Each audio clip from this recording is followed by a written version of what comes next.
نشریه پالیتیکو با تکیه به منابع خود خبر داد که امریکا با ازبکستان و تاجیکستان در مورد در عوض تقویت همکاری‌ها برای مبارزه با تروریسم با دو کشور واگذار کردن حدود 50 چرخبال و هواپیمای نیروهای هوایی افغانستان مذاکرات پیش میبرد.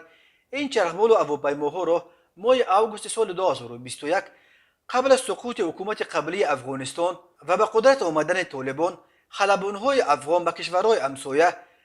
گریزانیده بودند. در مطلب این نشریه گفته می شود که یک سال پیش خلبانهای افغان تقریباً 25% تمام چرخبال و هواپیماهای آن کشور از جمله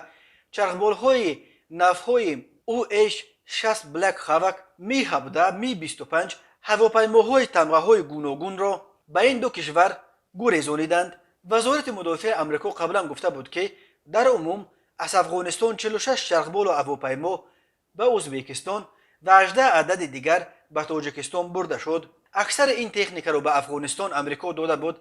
و از این رو وقتی که طالبان اصرار می‌ورزند که این همه مال افغانستان است و باید برگردانیده شود، مقامات ازبکستان گفتند که آنها به امریکا تعلق دارند و سرنوشتشان را باید واشنگتن معین کند. دوشنبه تاکنون یگان بار دعواهای طالبان به این چرخبال و هواپیماها را شرح نداده است. پالیتیکو می نویسد که تقدیر این بیش از 60 چرخبال و هواپیما بیش از یک سال باز در هوا معلق باقی مانده است. منابع این نشریه گفتند که مقامهای امریکایی در پس پرده به صورت ساکت پیرامون استفاده این تکنیک به حیث فشنگ تاثیر با مقصد تحکیم جای پای خود در منطقه کار کرده ایستادند. یک منبع این نشریه گفته است که در آینده این چرخبال و هواپیماها را در عوض تحکیم مناسبت‌ها در ساحه امنیت در چارچوب مسائل حفظ سرحدات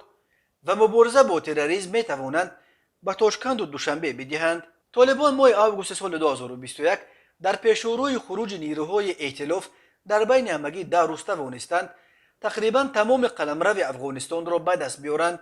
و نظام حاکم بر این کشور را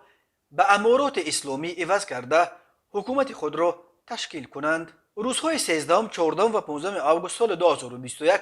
در پی سقوط مزار شریف بزرگترین شهر شمال افغانستان و در آستانه سقوط پایتخت این کشور شهر کابل به دست طالبان دهها نفر از خلبانهای نیروهای هوایی افغانستان حال خانواده و نزدیکان خود را به چرخبال و هواپیماها بار کرده به کشورهای همسایه فرار کردند. خلبانهای افغان و اعضای عائله‌های آنها را که به ازبکستان و تاجیکستان فرار کردند بعداً امریکا توسط امارات عرب به کشورهای برایشان امن انتقال داد، ولی سرنوشت هواپیماهای غنیمت افتاده تا کنون نورافشان باقی مانده است.